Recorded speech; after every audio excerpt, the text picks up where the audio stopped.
नमस्कार मित्रों, आप सभी का स्वागत है आपके अपने channel the journey of life में। आज हम चर्चा करेंगे कि सनातन संस्कृति में भंडारे या भोज का क्या महत्व है और इसके पीछे कौन सी प्रथा प्रचलित है। क्योंकि हमारे अधिकतर रीति रिवाजों और धार्मिक परंपराओं के पीछे कोई न कोई पौराणिक या प्राचीन कथा अवश्य होती है। अगर आप भी उन लोगों में से हैं जो अपने आसपास के मंदिरों या आश्रम में जाकर वहाँ भंडारे का भोजन करते हैं, तो ये वीडियो अवश्य देखिएगा।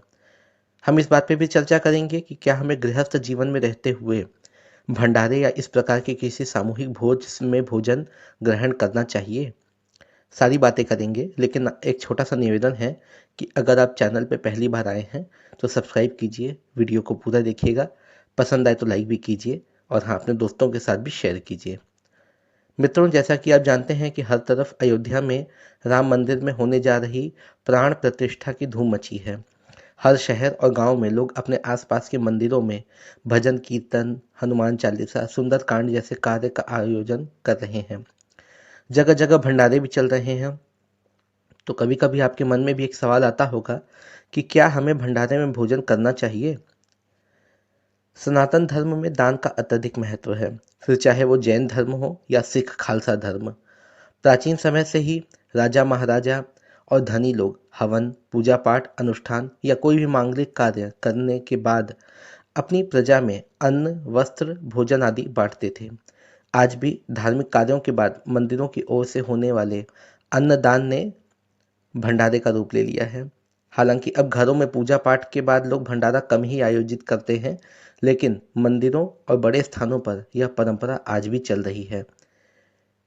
दोस्तों, इसके पीछे एक कथा बहुत प्रचलित है, जिसके अनुसार एक बार जब विदर्भ के राजा श्वेत मरने के बाद परलोक पहुंचे तो उन्हें बहुत तेज भूख लगी। जब उन्होंने खाना मांगा तो उन्हें वहां किसी ने भी खाना देने से मना कर दिया।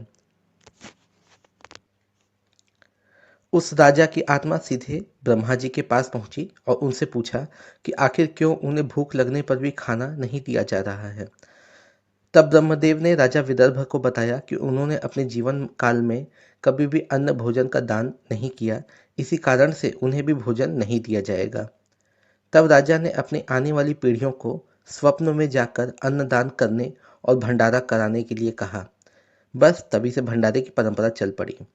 तो अब सवाल वही फिर से आता है कि क्या हमें भंडारे का खाना खाना चाहिए। धार्मिक स्थलों पर इसलिए भंडारे किए जाते हैं ताकि गरीब और साधु वहां पे भोजन कर सकें। भंडारे उन लोगों के लिए होते हैं जो भोजन करने में सक्षम नहीं हैं।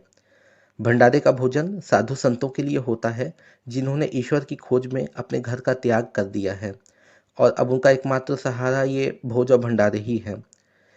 ऐसे में आप सक्षम होकर भी यहाँ भोजन करते हैं तो आप किसी गरीब या साधु के हिस्से का भोजन खा रहे हैं।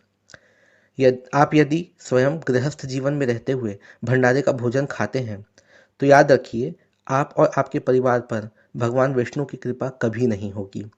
अगर कभी कोई ऐसी मजबूरी आ भी जाती है तो कोशिश कीजिए कि आपने जितना खाया है उससे अधिक आप दान कर दीजिए। ऐसी परिस्थिति में आप किसी पाप या दोष के भागीदार नहीं बनेंगे। और जहाँ तक हो सके भंडारे या लंगर का भोजन ना ही करें तो अच्छा है। तो अगली बार आप जब भी किसी भोज या भंडारे को देखें तो हाथ जोड़ के बिना खाए वहाँ से आगे बढ़िए, यही आपके लिए उचित है। तो मित्रों, इस प्रकार की और भी वीडियोज़ के लिए आप मेरे चैनल पे बने रहिए। आप सभी का बहुत बहुत धन्यवाद।